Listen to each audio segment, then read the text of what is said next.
పౌలు శీలల్ని arrest చేసి జైల్లో పెట్టినప్పుడు మనందరికి తెలుసు పౌలు శీలలు జైల్లో ఆరాధన చేస్తూ ఉంటారు, స్తుతిస్తూ ఉంటారు. అప్పుడు భూకంపం వచ్చినట్లు, అలాగే పునాదులు కదిలినట్లు, తలుపులు తెరచబడినట్లు, బంధకములు ఊడినట్లు ఉంటాయి.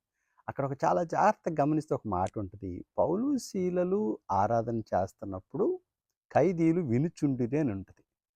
ఖైదీలు ఉన్నది జైల్లో మధ్యలో, జైలు మధ్యలో. అలాంటి ప్లేస్‌లోకి దేవుని వాక్యం వాళ్ళ దగ్గరికి వెళ్ళటమే కాకుండా, వాళ్ళు అక్కడ అంటే దేవుని మాటలు ఆరాధన చేస్తూ స్తుతిస్తున్నప్పుడు ఖైదీలు కూర్చొని వినడం అనేది చాలా ఆశ్చర్యకరమైన సంఘటన. అయితే పౌలు, శీలలు ఆరాధన చేసి స్తుతిస్తున్నప్పుడు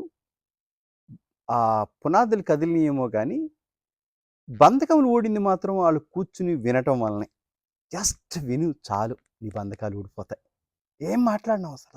అభ్యంతరం లేకుండా వినటానికి ప్రయత్నం చెయి. వాళ్ళు సహజంగా అక్కడ ఏం చేయాలంటే గొడవ కూడా చేసి వాళ్ళని అభ్యంతరపరచాల. కానీ ఖైదీలు నిజంగా, నిజంగా వాళ్ళకి ఒక యూటర్న్ ఎక్కడ స్టార్ట్ అయిందంటే, వాళ్ళు వినలేని పరిస్థితిలో ఒక్కోసారి ఫోర్స్‌ఫుల్‌గా నీ దగ్గరికి వాక్యం వచ్చినప్పుడు ఇబ్బంది పడుతున్నావా? No, no, no my dear. Just విను చాలు. అద్భుతం చూస్తావు. బంధకాన్ని ప్రతి బాండేజ్, ప్రతి బంధకం నుంచి నీకు విడుదల. Thank you.